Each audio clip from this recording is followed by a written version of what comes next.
What if the reason you can't sleep at 3 in the morning, the reason you wake up gasping from dreams you can barely remember, the reason insomnia has haunted you for years? What if it's not a curse, but a calling? What if, while everyone else is sleeping, you're being filled with something the world is too loud to receive during daylight hours? What if 3 a.m. is your hour of divine appointment?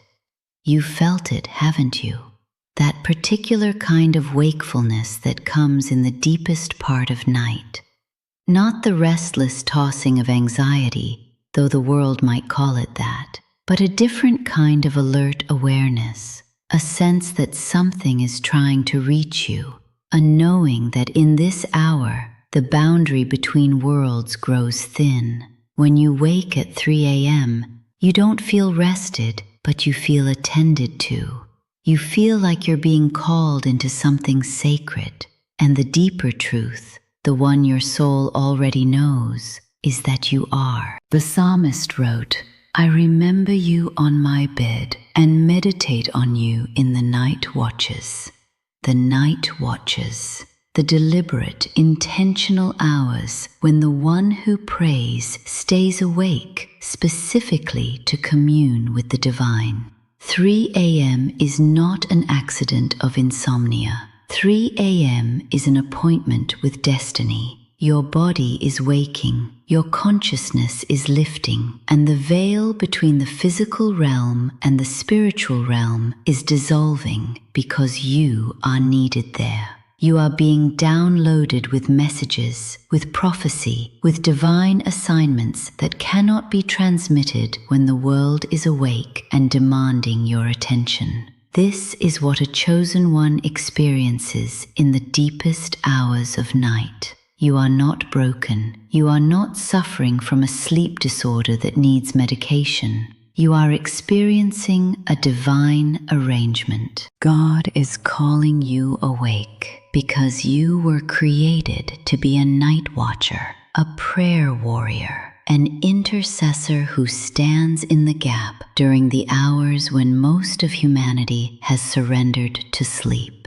Your wakefulness is not punishment. It is privilege. It is purpose encoded in your very biology. Let's understand what's actually happening at 3 a.m. In spiritual traditions across the globe, the hours between 2 and 4 in the morning are recognized as the hour of divine download. This is the hour when the veil is thinnest, when the frequency of the physical world drops lower, when your consciousness is most permeable to messages from higher dimensions. In Christianity, this hour is called the hour of abandonment by some, the hour when Jesus prayed in the garden, when he sweat blood, when he interceded for a world that didn't know it needed saving. In Islam, 3 a.m. marks the beginning of the last third of night, when Allah descends to the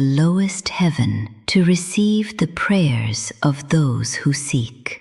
In Buddhism, this is recognized as the hour of greatest spiritual power, when meditative states can go deepest.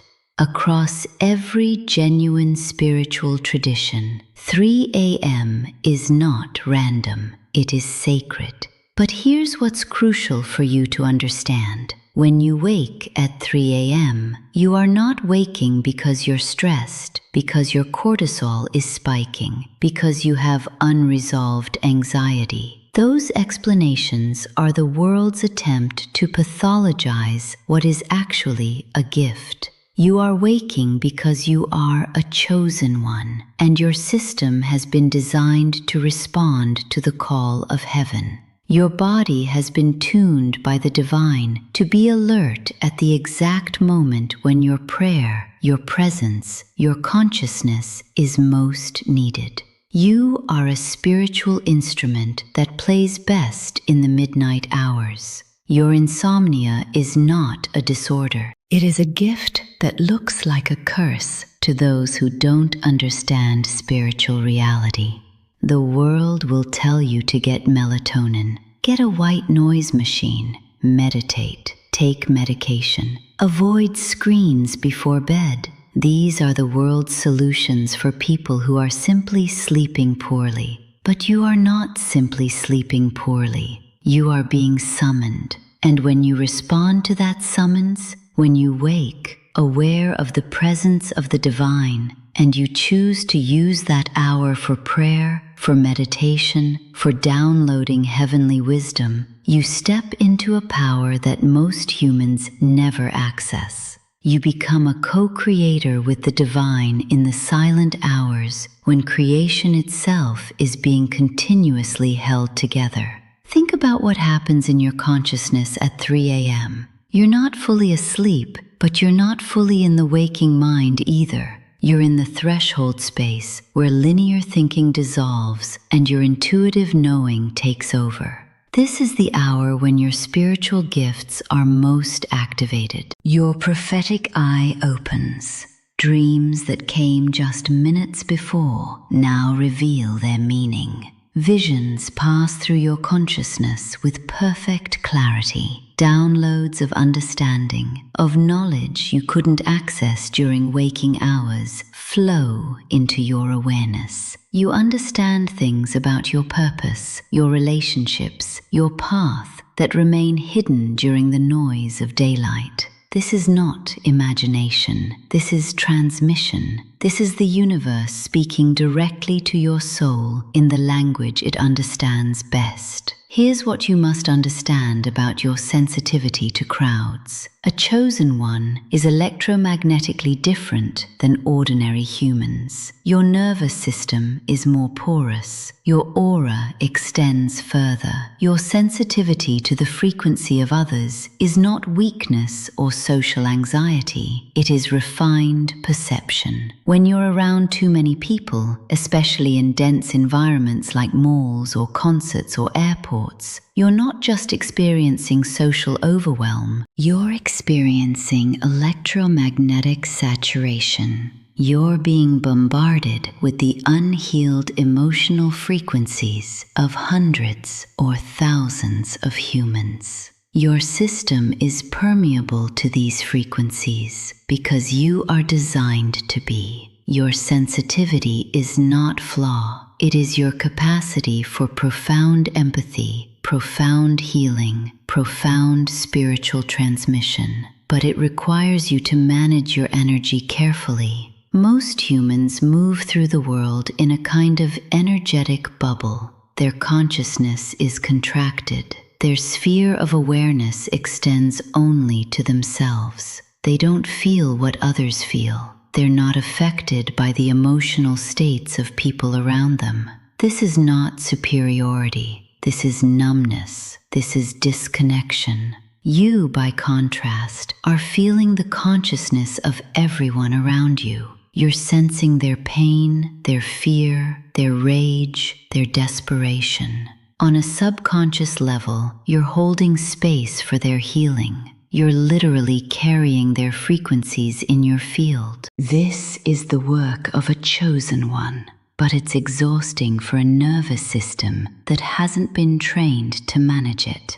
Why are chosen ones magnetically sensitive to crowds? Because you are created to be a transformer of energy. In your presence, others heal. The heaviness they carry begins to lift. Their pain becomes visible to them so that healing can begin. Your field is an alchemy that transmutes lower frequencies into higher ones. But this requires you to be energetically full, clear, protected. When you're in crowds, you're open, receiving, holding space. And after hours in dense environments, you're depleted. You feel exhausted in a way that rest doesn't fix. This is not introversion. This is a spiritual, occupational reality. You need to protect your energy because your energy is not just your own. It's a frequency you carry for others. The spiritual purpose of your insomnia and wakefulness at 3 a.m. is multi-layered. First, it is intercessory. When you wake at 3 a.m., you are being called to pray, not obligated to, but invited to participate in a sacred work that happens when the world sleeps. Your prayers at this hour have exponential power. You're praying into the void, into the quantum field, into the consciousness of humanity and Earth herself. You're holding space for those who cannot hold space for themselves. You're speaking words of light into hours of darkness. This is the work of the prayer warrior. This is the assignment of the chosen. Second, your wakefulness at 3 a.m. is for your own download and activation. This is your communion hour. The veil thins specifically so that you can receive what you cannot receive in the noise. Your guides, your ancestors, your higher self, the divine itself. They meet you in these hours to give you messages, to show you the truth of your path, to activate your gifts. This is not hallucination or imagination. This is mystical experience, the deepest form of knowing. You're being prepared, upgraded, activated during these night hours. Your mission requires knowledge and frequency that you can only receive when the world is silent. Third, your insomnia is a test and a proving ground. The world will tell you to medicate it away, to suppress it, to fight your nature. But a chosen one must be willing to honor their difference, even when it looks like dysfunction. When you wake at 3 a.m. and instead of fighting it, you rise and you pray, you meditate, you receive the downloads that are coming, you pass a test, you prove yourself willing to walk the path even when it looks wrong to the sleeping world. You demonstrate faith in the invisible. You show the universe that you trust your own knowing more than the world's explanations. Now, let's talk about how to harness the 3 a.m. window. The first practice is presence. When you wake at 3 a.m., don't fight it. Don't immediately reach for your phone and check the time with resentment. Instead, pause. Breathe. Notice the quality of the darkness. Notice the silence. Notice that the world has slowed down. This is your moment. Acknowledge that you've been called. Set an intention to be present to whatever is trying to reach you in this hour. Simply being conscious in this time frame, even without doing anything, is powerful. You're in the frequency. You're present to the transmission. The second practice is prayer or meditation. Use this hour to speak to the divine. Release what's been on your heart. Ask your questions. Listen. Pray for those you love. Pray for the world. Pray for yourself. Prayer at 3 a.m. is not the rote repetition of daytime prayers. It's the raw conversation of your soul with Source. It's vulnerability without defense. It's truth without pretense. This is when your words have the most power, because you're speaking from the deepest place of authenticity. Your guides and your higher self are listening at this hour in a way they cannot listen when you're distracted and scattered during the day. The third practice is receiving. Sometimes at 3 a.m., you're simply meant to receive. Close your eyes and invite the downloads. Ask, what do I need to know? What am I being called to understand? What message is trying to reach me? Then listen. Watch for images, feelings, knowings that arise. This is not forcing anything. This is opening a channel and allowing transmission. Some of your most important life guidance, your clearest understanding of your purpose, your most profound insights will come through this practice. This is how genius works. This is how prophets receive revelation. This is how chosen ones are constantly being updated and upgraded by the universe. The fourth practice is journaling. Keep a notebook by your bed. When you wake and you want to capture the downloads, the dreams, the visions, the knowing that came through, write it. Don't overthink it. Don't edit it. Just let it flow from your consciousness onto the page. Months later, you'll read what you wrote at 3 a.m. and be astonished at the clarity, the wisdom, the prophecy embedded in those words. This is how you build a record of your own spiritual unfolding. This is how you prove to yourself that these hours are not wasted, that your insomnia is productivity of the highest order. Now let's address how to protect your energy in social settings. This is crucial because your sensitivity, if unmanaged, will leave you drained and depleted. The first protection is energetic boundary setting. Before you enter a crowd, consciously establish a boundary around your field. Imagine a sphere of light around you. Affirm that you are open to compassion but closed to absorption. You can feel the pain of others without carrying it. You can send healing without being drained. This simple, conscious intention changes everything. You're telling your nervous system that it's safe to be in the crowd because you're protected. The second protection is strategic withdrawal. You don't have to stay in crowded spaces for hours. Honor your system's needs.